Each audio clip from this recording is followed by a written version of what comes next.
Welcome everyone to Weekend Escapades. We are headed to Beryl, Utah, ghost town and old railroading town. This is located about 6 miles west of Lund.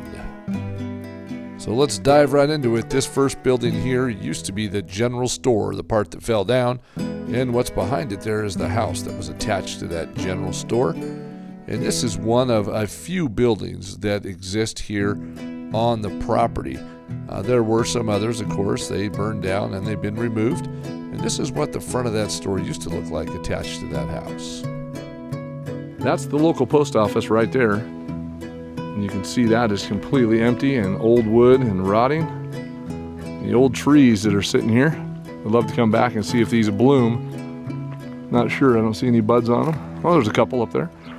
Now be sure to like and subscribe for more like this, as it helps our channel grow.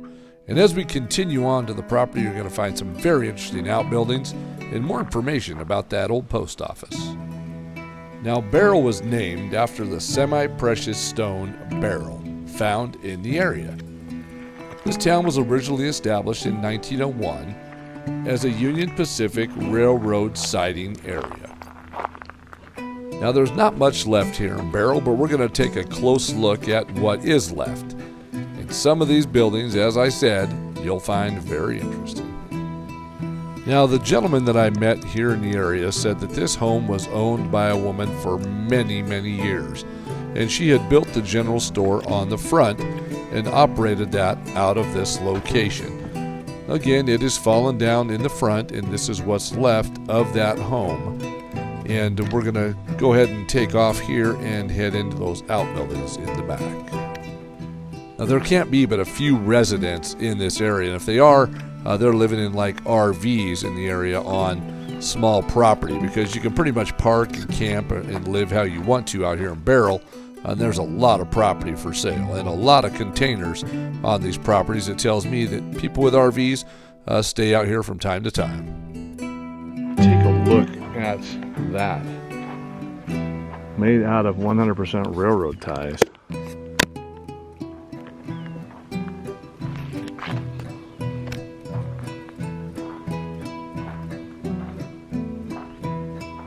You can see on the walls to kind of insulate it and weatherproof it, they put cardboard boxes.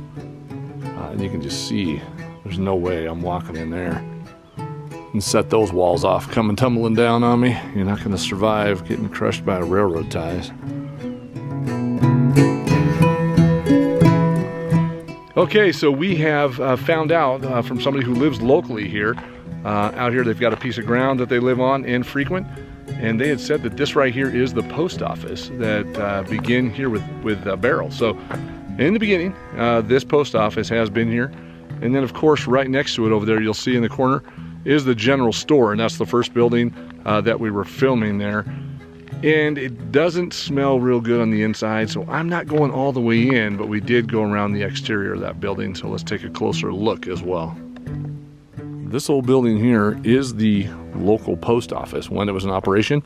So they actually did have a post office here for the rural residents and people that lived here in the area.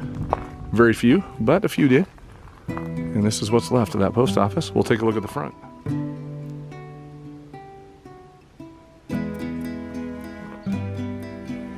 So it was probably obvious, but I didn't think about it. But this right here is an old boxcar, an old railroad boxcar that was used as the post office. And you can take a look inside here as I connect my hat with the tree. That this, in fact, was a boxcar. See the old hole in the bottom there?